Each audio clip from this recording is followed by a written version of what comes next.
video गराइदिनु पर्यो कि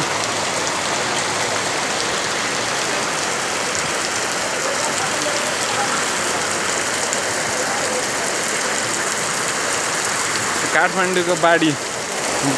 बाटोमै आएको काठमाडौँको बाडी यस्तो छ बाटो छेउछाउमै काठमाडौँमा यस्तो बाडी आएको छ हेर्न सक्नुहुन्छ हजुरहरूले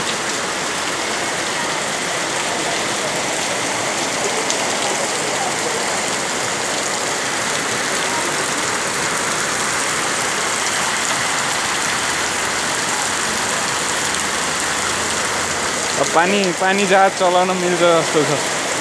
बाटो छेउ